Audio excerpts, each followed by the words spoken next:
Hello കൂട്ടുകാരെ, എല്ലാവർക്കും നിജോസ് വേൾഡിൻ്റെ പുതിയൊരു വീഡിയോയിലേക്ക് സ്വാഗതം. എല്ലാവരും സുഖമായിട്ടിരിക്കുന്നെന്ന് വിശ്വസിക്കുന്നു. ഞങ്ങളിവിടെ സുഖമായിട്ടിരിക്കുകയാണ്. അപ്പോൾ എല്ലാവരും സന്തോഷത്തോടെയും ആരോഗ്യത്തോടെയും ഒക്കെ ഇരിക്കുക കേട്ടോ. ഇന്നത്തെ വീഡിയോയിൽ ഞാൻ സംസാരിക്കാനായിട്ട് പോകുന്നത് ഓവുലേഷൻ ഡിസ്ചാർജിനെ പറ്റിയിട്ടാണ്. ഓവുലേഷൻ ഡിസ്ചാർജ് എന്താണ്, അതിൻ്റെ ഘടന എന്താണ്, അതിൻ്റെ വ്യത്യാസം വന്നു കഴിഞ്ഞാൽ, അതിൻ്റെ ടെക്സ്ചറിൽ വ്യത്യാസം വന്നു കഴിഞ്ഞാൽ എന്തെല്ലാം ബുദ്ധിമുട്ടുകളാണ് നമുക്ക് ഉണ്ടാകുന്നത്, ഓവുലേഷൻ ഡിസ്ചാർജ് വർദ്ധിപ്പിക്കാൻ വേണ്ടിയിട്ട് നമ്മൾ എന്തെല്ലാം കാര്യങ്ങൾ ചെയ്യണം, ഇനി ഓവുലേഷൻ ഡിസ്ചാർജ് ഇല്ലെങ്കിൽ നിങ്ങൾ പ്രഗ്നൻ്റ് ആവില്ലേ, ഇങ്ങനെയുള്ള വിഷയങ്ങളെയൊക്കെ പറ്റിയിട്ടാണ് ഇന്നത്തെ വീഡിയോയിൽ സംസാരിക്കുന്നത് കേട്ടോ. അപ്പോൾ നമുക്ക് വീഡിയോ സ്റ്റാർട്ട് ചെയ്യാം. ഓവുലേഷൻ ഡിസ്ചാർജ് എന്ന് പറയുന്നത് നമുക്ക് അണ്ടോൽപാദനം നടക്കുന്ന സമയത്ത്, നമ്മൾ ഓവുലേഷൻ നടക്കുന്ന സമയത്ത് നമ്മുടെ ശരീരത്തിൽ നിന്ന് നമുക്ക് കിട്ടുന്ന ഒരു ഇൻഡിക്കേഷനാണ് ഈ ഓവുലേഷൻ ഡിസ്ചാർജ് എന്ന് പറയുന്നത്. ഈ ഒരു ഓവുലേഷൻ ഡിസ്ചാർജ് നമ്മൾ വേറെ ഒന്നും ചിന്തിക്കേണ്ട, കിച്ചണിൽ പോയിട്ട് ഒരു മുട്ടയെങ്കിലും പൊട്ടിക്കാതെ ആരും ഉണ്ടാവില്ല. ഈ മുട്ട നമ്മൾ പൊട്ടിച്ചിടുന്ന സമയത്ത് മുട്ടയ്ക്ക് ഒരു മഞ്ഞ കളറിലുള്ള ഒരു റൗണ്ടും ഉണ്ടാവും. അതുപോലെ തന്നെ ആ റൗണ്ടിന് ചുറ്റുമായിട്ട് ഒരു വൈറ്റ് കളർ നമുക്ക് പറയാൻ പറ്റില്ല, ഒരു കളറൊന്നും ഇല്ലാത്ത വഴുവഴുപ്പുള്ള ഒരു എന്താ പറയുക, മുട്ടയുടെ ഒരു കാര്യം കൂടി അവിടെ കിടക്കുന്നുണ്ടാകും. അപ്പോൾ ഈ ഒരു ഡിസ്ചാർജ്, ഇങ്ങനെയുള്ള ഒരു ടെക്സ്ചറിലുള്ള ഒരു ഡിസ്ചാർജാണ് നമുക്ക് ഓവുലേഷൻ നടക്കുന്ന സമയത്ത് ഉണ്ടാവേണ്ടത്. ഈ ഒരു ഡിസ്ചാർജ് എഗ് വൈറ്റ് ടെക്സ്ചറിലുള്ള ഒരു ഡിസ്ചാർജ്, മുട്ടയുടെ വെള്ള പോലെയുള്ള ഒരു ഡിസ്ചാർജ്. ഒരു എക്സാമ്പിൾ നമ്മൾ പറയുകയാണെങ്കിൽ, നമ്മൾ ഈ വെണ്ടക്ക അരിയില്ലേ, വെണ്ടക്ക കട്ട് ചെയ്ത് കുറച്ചങ്ങോട്ട് കട്ട് ചെയ്യുന്ന സമയത്ത് ഒരു വഴുവഴുപ്പുള്ള ഒരു ഡിസ്ചാർജ് അവിടെ ഉണ്ടാവില്ലേ. രണ്ടാമത്തെ ഒരു എക്സാമ്പിൾ എന്ന് പറയുന്നത് ഈ വഴുവഴുപ്പുള്ള ഡിസ്ചാർജാണ്. ഈ ഒരു ടെക്സ്ചറിലുള്ള ഡിസ്ചാർജ് ആയിരിക്കണം നിങ്ങൾ ഓവുലേഷൻ നടക്കുന്ന സമയത്ത് നിങ്ങൾക്ക് ഉണ്ടാവേണ്ടത്. ഈ ഒരു വജൈനൽ ഡിസ്ചാർജ് എന്ന് പറയുന്നത്, ഇതിനെ കൊണ്ട് നമുക്ക് ഒരുപാട് ഉപയോഗങ്ങളുണ്ട്. കാരണം ഈ ഒരു വജൈനൽ ഡിസ്ചാർജാണ് നമ്മുടെ സ്ത്രീ ശരീരത്തിലോട്ട് എത്തുന്ന പുരുഷൻ്റെ സ്പേമിന് ഒരു ചാർജ് കൊടുത്ത് ഒന്ന് ബൂസ്റ്റപ്പ് ചെയ്ത് ആ ഒരു എഗ്ഗ് വരുന്ന ദിവസം വരെ അതിനെ അവിടെ പിടിച്ചു നിർത്താനായിട്ട് സഹായിക്കുന്നത്. ഒന്ന് ഈ ഒരു സ്പേമിന് കൃത്യമായിട്ട് അവിടെ ഒരു താമസ സൗകര്യം, ഇപ്പോൾ എഗ്ഗ് വരുന്നത് ഒരു 4-ാം ദിവസമാണെങ്കിൽ അത്രയും ദിവസം വരെ അവിടെ വെയിറ്റ് ചെയ്യാനായിട്ടുള്ളൊരു എൻവയോൺമെൻറ്റ് ഉണ്ടാക്കി കൊടുക്കുന്നത് ഈ ഒരു സെർവിക്കൽ മ്യൂക്കസ് ആണ്. ഈ ഒരു ടെക്സ്ചറിലുള്ള സെർവിക്കൽ മ്യൂക്കസ് നമുക്ക് ഉണ്ടാകുമ്പോഴേക്കും ഫിസിക്കൽ കോണ്ടാക്ട് ചെയ്യുന്ന സമയത്ത് നമ്മളിൽ ഓർഗാസം ഉണ്ടായിട്ടുണ്ടാകുന്ന ഈ ഒരു വജൈനൽ ഡിസ്ചാർജ് ആ ഒരു പ്രോസസ്സ് ഒന്ന് എൻജോയബിൾ ആക്കുന്നതിനും സഹായിക്കുന്നുണ്ട്. അപ്പോൾ അത് മാത്രമല്ല, നമുക്ക് ആ ഒരു പ്രോസസ്സ്, ഈ എഗ്ഗുമായിട്ട് ടെക്സ്ചറുള്ളൊരു വജൈനൽ ഡിസ്ചാർജ് നമുക്ക് ഉണ്ടെങ്കിൽ മാത്രമേ നമ്മുടെ ശരീരത്തിലോട്ട് എത്തുന്ന പുരുഷൻ്റെ സ്പേമിന് ഒരു തടസ്സവുമില്ലാതെ ട്രാവൽ ചെയ്തിട്ട് ഫലോപ്പിയൻ ട്യൂബിനടുത്തേക്ക് എത്താനായിട്ട് സാധിക്കുകയുള്ളൂ. അപ്പോൾ ഇത്രയധികം ബെനഫിറ്റ് നമുക്ക് ഈ ഒരു എഗ്ഗുമായിട്ട് ടെക്സ്ചറുള്ള ഡിസ്ചാർജ് കൊടുക്കുന്നുണ്ട്. ഏറ്റവും കൂടുതൽ ഈ ഒരു ഡിസ്ചാർജ് നമുക്ക് ഉണ്ടാകുന്നത് എപ്പോഴാണ് നമുക്ക് ഓവുലേഷൻ ഉണ്ടാകാൻ സാധ്യതയുള്ളത്, ആ ദിവസത്തിനേക്കാളും ഒരു 3 ദിവസം മുൻപും ആ ദിവസം കഴിഞ്ഞിട്ട് ഒരു 2 ദിവസത്തിന് ശേഷവും നമുക്ക് ഈ ഒരു ഡിസ്ചാർജ് ഉണ്ടാവാം. ഏറ്റവും കൂടുതൽ ഈ ഒരു ഡിസ്ചാർജ് നമുക്ക് പീക്കിൽ വരുന്ന സമയം എന്ന് പറയുന്നത്, എന്നാണോ നമ്മുടെ എക്സാക്റ്റ് ആയിട്ടുള്ളൊരു ഓവുലേഷൻ ഡേറ്റ്, ആ ഒരു ഡേറ്റിലായിരിക്കും ഈ ഒരു ഡിസ്ചാർജ് നമുക്ക് പീക്കിൽ, അതായത് പീക്ക് എന്ന് പറയുമ്പോഴേക്കും ഉള്ളതിനേക്കാളും കുറച്ചുകൂടി ക്വാണ്ടിറ്റി കൂടിയിട്ട് ഉണ്ടാവുന്നത്. അപ്പോൾ ഈ ഒരു ഡിസ്ചാർജ് നോക്കിയിട്ടാണ് പലരും ആ ഓവുലേഷൻ അടുക്കുന്നുണ്ടോ എന്ന് മനസ്സിലാക്കുന്നത്. ഇനി ചില സ്ത്രീകളിൽ ചില സിറ്റുവേഷനുകളിൽ ഓവുലേഷൻ ഡിസ്ചാർജ് ഉണ്ടാവാറില്ല. അതായത് ഇപ്പോൾ HCG ഇഞ്ചക്ഷൻ എടുക്കുന്നവർ, അതുപോലെ ലെട്രസോളോ ക്ലോമഫിൻ സിട്രേറ്റ് പോലെയുള്ള ഓവുലേഷൻ നടക്കാനായിട്ട് മെഡിസിൻ എടുക്കുന്നവർക്ക് ചിലപ്പോൾ ഈ സെർവിക്കൽ മ്യൂക്കസ് ഉണ്ടായിക്കാണണമെന്നില്ല. അതില്ലെങ്കിലും നിങ്ങൾക്ക് ഓവുലേഷൻ നടക്കില്ല എന്നല്ല, ഓവുലേഷൻ നടന്നിട്ടുണ്ടാവും നമ്മൾ ആ ഒരു മെഡിസിൻ കൃത്യമായിട്ട് എടുക്കുമ്പോഴേക്കും. എന്നിരുന്നാൽ കൂടി തന്നെയും ആ എടുക്കുന്നവരിൽ ചിലപ്പോൾ ഇത്തരത്തിലുള്ള ഡിസ്ചാർജ് ഉണ്ടായില്ലെങ്കിൽ നിങ്ങൾ പേടിക്കേണ്ടതായിട്ടുള്ള ആവശ്യം ഇല്ല കേട്ടോ. പിന്നെ ഈ ഒരു ഡിസ്ചാർജ് ഈ ഒരു ടെക്സ്ചറിലല്ലാതെ കാണുന്ന കുറച്ച് പേരുണ്ട്.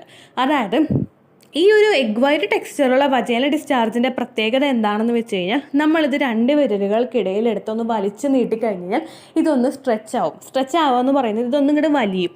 നമ്മുടെ 2 വിരലുകൾക്കിടയിൽ വെച്ചിട്ടൊന്ന് നിവർത്തി കഴിഞ്ഞ് കഴിഞ്ഞാൽ ഇതൊന്നും കൂടെ വലിയുന്നതായിട്ട് നമുക്ക് ഫീൽ ചെയ്യും. ആ ഒരു ടൈപ്പിലുള്ള ഡിസ്ചാർജ് അല്ല നമുക്ക് ആ ഒരു സമയത്ത് ഉണ്ടാകുന്നതെങ്കിൽ നമുക്ക് ആ ഒരു സ്പേമിന് കൃത്യമായിട്ട് ട്രാവൽ ചെയ്യാനായിട്ട് പറ്റില്ല. കാരണം അവിടെ ഒബ്സ്റ്റക്കിൾസ് ഉണ്ടാവും, അതായത് തടസ്സങ്ങൾ അവിടെ ഉണ്ടാകും. ഈ തടസ്സങ്ങൾ വന്നു കഴിഞ്ഞ് കഴിഞ്ഞാൽ ഈ തടസ്സങ്ങളെ തട്ടി പോകാനായിട്ട് സ്പേമിന് പറ്റാതെ വന്നു കഴിഞ്ഞ് കഴിഞ്ഞാൽ അവിടെ വെച്ച് തന്നെ സെർവിക്കൽ മ്യൂക്കസ് മൂലം ഈ ഒരു സ്പേം ഡെഡ് ആവാനായിട്ടുള്ള സാധ്യതയുണ്ട്, ഡെസ്ട്രോയ് ആവാനായിട്ടുള്ള സാധ്യതയുണ്ട്. അപ്പോൾ ഹോസ്റ്റൈലായിട്ടുള്ള സെർവിക്കൽ മ്യൂക്കസ് എന്നാണ് ആ ഒരു ടേം കൊണ്ട് ഉദ്ദേശിക്കുന്നത്. ഹോസ്റ്റൈലായിട്ടുള്ള സെർവിക്കൽ മ്യൂക്കസ് എന്ന് പറഞ്ഞു കഴിഞ്ഞാൽ നമുക്ക് കുറച്ചൊന്ന് തിക്കായിട്ടുള്ള സെർവിക്കൽ മ്യൂക്കസ്, ഈ സ്പേമിന് കടന്നു പോകാനായിട്ടുള്ളൊരു കപ്പാസിറ്റി ഒരുക്കാൻ പറ്റുന്നതല്ല, കുറച്ചൊന്ന് തിക്കായിട്ടുള്ളൊരു ഡിസ്ചാർജ് അവിടെ ഉണ്ടായി കഴിഞ്ഞാൽ ആ ഡിസ്ചാർജിൽ തട്ടി സ്പേമിന് ട്രാവൽ ചെയ്ത് ഫലോപ്പിയൻ ട്യൂബിലോട്ട് എത്താനായിട്ട് സാധിക്കില്ല. അപ്പോൾ അങ്ങനെയുള്ള സെർവിക്കൽ മ്യൂക്കസ് ആണ് ഹോസ്റ്റൈൽ സെർവിക്കൽ മ്യൂക്കസ്. ഈ സെർവിക്കൽ മ്യൂക്കസ് അവിടെ വെച്ച് തന്നെ സ്പേം നശിച്ചു പോകുന്നതിനും കാരണമാവുന്നുണ്ട്. ഇനി ഈ സെർവിക്കൽ മ്യൂക്കസ് ഇല്ലെങ്കിൽ നമ്മൾ പ്രഗ്നൻ്റ് ആവില്ലേ എന്ന് വിചാരിക്കുന്ന പലരുമുണ്ട്. ഈ ഒരു സെർവിക്കൽ മ്യൂക്കസ് കാണാത്തവരെ അവർ പ്രഗ്നൻ്റ് ആവില്ല എന്നല്ല, പക്ഷേ നമ്മളിപ്പോൾ നാച്ചുറലി ഒരു ഓവുലേഷൻ ഡേറ്റ്, ഒരു ഫെർട്ടൈൽ പീരീഡ് എന്ന് പറയുന്നത് ഒരു 5 ദിവസമാണെങ്കിൽ നമ്മൾ ഈ സെർവിക്കൽ മ്യൂക്കസ് ഇല്ലാത്തവർ ഒന്ന് ഈ 5 ഡേയ്സും എക്സ്പ്ലോർ ചെയ്യുകയാണ് ചെയ്യേണ്ടത്. അതായത് ഇപ്പോൾ നമ്മൾ ഒരു ദിവസം ചെയ്തിട്ട്, ചിലവരൊക്കെ ഒരു ദിവസം ചെയ്യും, ഒന്നിടവിട്ട ദിവസങ്ങളിൽ ചെയ്യുന്നവരുണ്ട്, 1ാമത്തെ ദിവസം ചെയ്ത് 3ാമത്തെ ദിവസം ചെയ്ത് 5ാമത്തെ ദിവസം ചെയ്യുന്നവരൊക്കെ ഉണ്ട്. അപ്പോൾ അങ്ങനെയുള്ളവർക്കൊക്കെ ഈ സെർവിക്കൽ മ്യൂക്കസ് ഉള്ളവർക്കാണെങ്കിൽ ഓക്കെ, കാരണം സ്പേമിന് ക്വാളിറ്റി ഉണ്ടെങ്കിൽ കൂടി തന്നെയും അതിനെ അവിടെ ശരീരത്തിൽ നിൽക്കാനായിട്ടുള്ളൊരു എൻവയോൺമെൻറ്റ് ഉണ്ടാക്കി കൊടുക്കാനായിട്ട് ഈ സെർവിക്കൽ മ്യൂക്കസിന് കഴിയുന്നിടത്തോളം കാലം നമ്മൾ അങ്ങനെ ഒരു ദിവസം ഇടവേള വിട്ട് ചെയ്താലും കുഴപ്പമില്ല. കൊടുക്കുന്നത് ഒരു കോൺസീവൽ എന്ന് പറയുന്നൊരു മെഡിസിൻ ഉണ്ട്. ഈ മെഡിസിൻ ആയിരിക്കും ഡോക്ടേഴ്സ് നോർമലി സെർവിക്കൽ മ്യൂക്കസ് ഇല്ലാത്തവർക്കൊക്കെ റെഫർ ചെയ്ത് കൊടുക്കുന്നത്. ഈ ഒരു മെഡിസിൻ നല്ലൊരു മെഡിസിനാണ്. ഇത് കഴിച്ചിട്ട് ഒരുപാട് പേര് പ്രഗ്നൻ്റ് ആയി എന്ന് പറയുന്നുണ്ട്. പക്ഷേ ഡോക്ടറുടെ പ്രിസ്ക്രിപ്ഷൻ കൂടാതെ ഈ മെഡിസിൻ മേടിക്കാനായിട്ട് പാടില്ല. ഡോക്ടറുടെ പ്രിസ്ക്രിപ്ഷൻ ഇല്ലാതെ നിങ്ങൾ ചെന്നാലും ഈ മെഡിസിൻ കിട്ടില്ല, കാരണം അവർ മെഡിക്കൽ സ്റ്റോറുകാർ പ്രിസ്ക്രിപ്ഷൻ ചോദിക്കും. നമ്മളിപ്പോൾ ഏതെങ്കിലും ഓൺലൈൻ ആപ്സിൽ നിന്ന് ഡൗൺലോഡ് ചെയ്യാൻ നോക്കിയാൽ നമുക്ക് പറ്റില്ല, കാരണം ഇതിനൊക്കെ പ്രിസ്ക്രിപ്ഷൻ അവർ ചോദിക്കും. അപ്പോൾ ഡോക്ടറുടെ പ്രിസ്ക്രിപ്ഷൻ ഇല്ലാതെ കൗൺസിവൽ എന്നുള്ള മെഡിസിൻ നമുക്ക് കിട്ടില്ല. ഇനിയിപ്പോൾ സെർവിക്കൽ മ്യൂക്കസ് നിങ്ങൾക്ക് ഇല്ല എന്ന് തോന്നുന്നുണ്ടെങ്കിൽ നിങ്ങൾ മസ്റ്റായിട്ട് അത് ഡോക്ടറോട് പറയാട്ടോ. ഈ ഒരു മെഡിസിൻ എടുത്തു കഴിഞ്ഞാൽ നിങ്ങൾക്ക് എളുപ്പത്തിൽ പ്രഗ്നൻ്റ് ആകാനായിട്ട് സാധിക്കും. ഇനി ആ മെഡിസിനൊക്കെ ഇല്ലാത്തവരാണെങ്കിൽ നമ്മൾ വേറെ ഒരു കാര്യം വിളിച്ചിട്ട് ടെൻഷൻ അടിക്കേണ്ട, വെള്ളം ധാരാളം കുടിക്കുക. കാരണം ഈ സെർവിക്കൽ മ്യൂക്കസിൽ ഭൂരിഭാഗവും അടങ്ങിയിട്ടുള്ളത് വെള്ളമാണ്. ഈ വെള്ളം നമ്മുടെ ശരീരത്തിൽ നമ്മൾ എത്രത്തോളം ഉള്ളിൽ കൊണ്ടുവരാനായിട്ട് ചെല്ലുന്നോ അത്രത്തോളം സെർവിക്കൽ മ്യൂക്കസിൻ്റെ പ്രൊഡക്ഷനും അവിടെ കൂടും. നമുക്ക് എത്രത്തോളം വെള്ളം കുടിക്കാൻ പറ്റുമോ അത്രത്തോളം വെള്ളം നിങ്ങൾ കുടിക്കുക. വാട്ടറി കണ്ടൻറ്റ് അടങ്ങിയിട്ടുള്ള ഫ്രൂട്ട്സും വെജിറ്റബിൾസും നിങ്ങൾ ധാരാളമായിട്ട് കഴിക്കുക കേട്ടോ. അങ്ങനെയൊക്കെ ചെയ്യുന്നത് മൂലം നിങ്ങൾക്ക് സെർവിക്കൽ മ്യൂക്കസിൻ്റെ അളവ് കൂട്ടിക്കൊണ്ട് വരാനായിട്ട് സാധിക്കും കേട്ടോ. അപ്പോൾ ഇത്രയും കാര്യങ്ങൾ നിങ്ങൾ മസ്റ്റായിട്ട് ശ്രദ്ധിക്കുക. ഓവുലേഷൻ ഡിസ്ചാർജ് എന്താണെന്നും അതിൻ്റെ ടെക്സ്ചർ എന്താണെന്നും അത് എപ്പോൾ മുതൽ കണ്ടു തുടങ്ങുമെന്നും അത് എന്തെല്ലാം കാര്യങ്ങൾ നിങ്ങൾ ശ്രദ്ധിക്കണമെന്നും ഹോസ്റ്റൈലായിട്ടുള്ള സെർവിക്കൽ മ്യൂക്കസ് ആണെങ്കിൽ എന്തെല്ലാം കാര്യങ്ങളാണ് നിങ്ങൾ ചെയ്യേണ്ടതെന്നും അങ്ങനെയുള്ള കാര്യങ്ങളാണ് ഇന്നത്തെ വീഡിയോയിൽ സംസാരിച്ചത് കേട്ടോ. ഏകദേശം 5 ടോപ്പിക്സ് നമ്മൾ കവർ ചെയ്തിട്ട് പോയിട്ടുണ്ടായിരുന്നു ഇന്നത്തെ വീഡിയോയിൽ. വീഡിയോ കുറച്ച് ലെങ്തി ആയിട്ട് പോകുന്നുണ്ടെന്നറിയാം, പക്ഷേ കാര്യങ്ങൾ നമ്മൾ പറയാതെ ചെയ്തിട്ട് കാര്യമില്ലല്ലോ. കാരണം ഒരുപാട് പേര് ഇങ്ങനെ പറയുന്നുണ്ട്, ഒരു 8 മിനിറ്റ് വീഡിയോ എത്തുമ്പോഴേക്കും നമുക്ക് കേൾക്കാനായിട്ട് ബുദ്ധിമുട്ടുണ്ടാവുന്നു എന്ന് പറയുന്നവരും ഉണ്ട് കേട്ടോ. കാരണം നമ്മൾ കാര്യങ്ങൾ പറയുന്നത് നമ്മുടെ ചാനലിൽ ഒരുപാട് നാളായിട്ട് ഫോളോ ചെയ്യുന്നവരല്ല, പുതിയൊരു ഓഡിയൻസിനെ ഫോക്കസ് ചെയ്തിട്ടാണ് ഓരോരുത്തരും വീഡിയോസ് ഇടുന്നത്. അപ്പോൾ അതുകൊണ്ട് നമുക്ക് ഓരോ കാര്യങ്ങളും പറയേണ്ടതായിട്ട് വരും കേട്ടോ. ഇത്രയേ ഉള്ളൂ വീഡിയോ. യൂസ്ഫുൾ ആയി കാണുമെന്ന് വിശ്വസിക്കുന്നു. യൂസ്ഫുൾ ആവുന്നുണ്ടെങ്കിൽ ലൈക്ക് ചെയ്യുക, ഫ്രണ്ട്സിനൊക്കെ ഷെയർ ചെയ്ത് കൊടുക്കുക കേട്ടോ. എന്തെങ്കിലും സംശയം ഉണ്ടെങ്കിൽ നിങ്ങൾ കമൻസിൽ ചോദിക്കുക. പണ്ടത്തെ വീഡിയോയ്ക്ക് കമൻസ് ഇടുന്നവർക്ക് റിപ്ലൈ ലഭിക്കുന്നില്ലെങ്കിൽ ലേറ്റസ്റ്റ് ആയിട്ട് ഞാൻ ഏത് വീഡിയോ ആണ് അപ്ലോഡ് ചെയ്യുന്നത് അതിന് താഴെ കമൻറ്റ് ഒന്ന് കോപ്പി പേസ്റ്റ് ചെയ്യാനായിട്ട് ശ്രദ്ധിക്കുക കേട്ടോ. അതുപോലെ ഓവുലേഷൻ ഡേറ്റ് കാൽക്കുലേറ്റ് ചെയ്ത് തരാനായിട്ട് റിക്വസ്റ്റ് ചെയ്യുന്ന ആളുകൾ എത്രയാണോ സൈക്കിൾ ലെങ്ത് അത് മെൻഷൻ ചെയ്യാനായിട്ട് ശ്രദ്ധിക്കുക.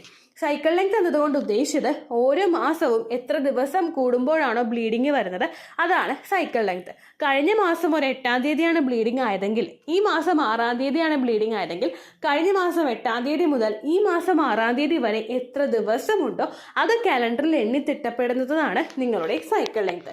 സൈക്കിൾ ലെങ്ത് നമ്മൾ കൃത്യമായിട്ട് കാൽക്കുലേറ്റ് ചെയ്യുകയാണെങ്കിൽ ഓവുലേഷൻ ഡേറ്റ് എളുപ്പത്തിൽ കണ്ടുപിടിക്കാൻ വേണ്ടിയിട്ട് ഒരുപാട് ആപ്ലിക്കേഷൻസും ഒരുപാട് ഓൺലൈൻ ആയിട്ടുള്ള വെബ്സൈറ്റുകളും ഇന്ന് നമുക്ക് അവൈലബിൾ ആണ്. പ്ലേ സ്റ്റോറിൽ പോയിട്ട് ഓൺലൈൻ ഓവുലേഷൻ ട്രാക്കർ എന്ന് ടൈപ്പ് ചെയ്ത് കഴിഞ്ഞാൽ നിങ്ങൾക്ക് അതുമായിട്ട് ബന്ധപ്പെട്ടിട്ടുള്ള ആപ്ലിക്കേഷൻസ് കിട്ടും.